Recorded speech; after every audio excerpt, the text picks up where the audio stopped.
For nearly 2 centuries, Mexico has stood in the shadow of its northern neighbor.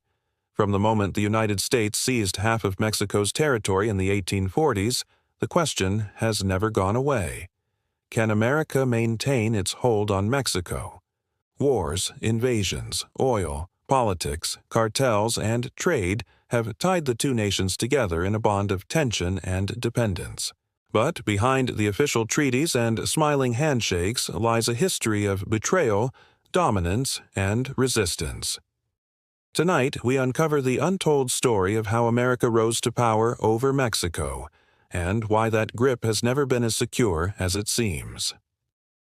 The year was 1846. The United States, young but ambitious, declared war on Mexico. In 2 short years, Mexico lost nearly half its land. California, Arizona, New Mexico, Texas, territories that would one day become the heart of American power. The Treaty of Guadalupe Hidalgo marked not just a transfer of land, but the beginning of a complex relationship. For America, Mexico was both a neighbor and a resource, a land rich in minerals, oil, and labor. For Mexico, America became both opportunity and threat. Generations of Mexicans watched as their politics, economy, and even culture bent under Northern influence. By the early 20th century, American corporations dominated Mexico's oil and railroads. When revolution erupted in 1910, Washington watched closely, sending troops into Mexican ports and even occupying Veracruz in 1914. Officially, America claimed to be protecting its citizens. In reality, it was protecting its interests. But Mexico was not passive. Revolutionaries like Emiliano Zapata and Pancho Villa resisted, sometimes striking back across the border. Villa's raid on Columbus, New Mexico in 1916 sparked a U.S. military expedition deep into Mexican territory. The balance of power was shifting, but the struggle was far from over. As the 20th century unfolded, America's hold on Mexico grew deeper, but also more complicated. In the 1930s, President Lázaro Cárdenas shocked the world by nationalizing Mexico's oil, seizing American and British assets. Washington bristled, but with World War II looming, the U.S. chose diplomacy over invasion. Mexico supplied raw materials and soldiers, joining the Allies. Yet, beneath the alliance, tension simmered. What no one realized was that America's influence would take a new form: economics. During the Cold War, Washington poured money into Mexico, ensuring that governments friendly to U.S. business stayed in power. But this came at a price. Corruption flourished, and the gap between rich and poor widened. By the late 20th century, Mexico's dependence on America was sealed with NAFTA, the North American Free Trade Agreement. Factories sprouted along the border, producing goods for U.S. markets. Millions of Mexican workers found jobs, yet millions more fled north, searching for opportunity. America's grip was tightening, but cracks were forming. Cartels rose, fueled by demand for drugs in U.S. cities. Violence spilled across borders.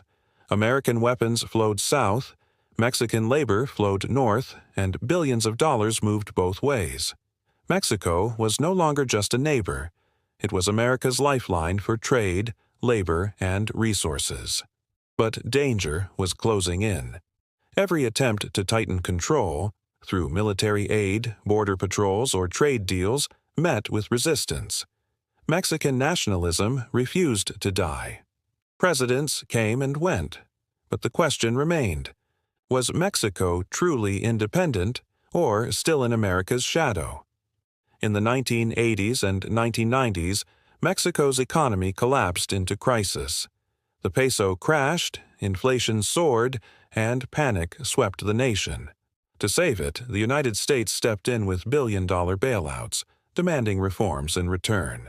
To many Mexicans, it felt less like rescue and more like chains tightening around their sovereignty. Meanwhile, the war on drugs escalated. Entire regions fell under cartel control, and violence tore through cities and villages. American aid flowed in, but so did U.S. pressure, demanding that Mexico fight wars it could barely sustain. For ordinary Mexicans, it seemed inescapable. Their jobs, their security, even their politics were tied to decisions made in Washington. The United States was not just a neighbor, it was a shadow looming over every choice. And yet, at the same time, waves of resistance rose. Movements of workers, farmers, and students challenged the idea of U.S. dominance. Mexico was bleeding, but it was not broken. The question hung heavy. Would Mexico ever break free from America's grasp? Or had the war for independence never truly ended?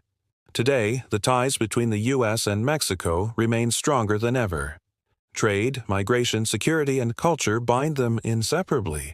Millions of Mexican families depend on remittances from relatives in America. Billions of dollars flow across the border every day. Politicians speak of partnership, but beneath the surface, tension lingers. For every Mexican who sees America as opportunity, another sees it as domination. For every American who views Mexico as an ally, another views it as a problem. So, can America maintain its hold on Mexico? The answer is not simple. History shows a relationship built on conquest and resistance, wealth and exploitation, dependency and defiance. What began with the clash of armies in 1846 has transformed into a modern battle of economics, culture, and identity. The hold remains, but whether it will last is a question only the future can answer. Like, share, and subscribe for more untold stories, because history hides truths that power tries to forget.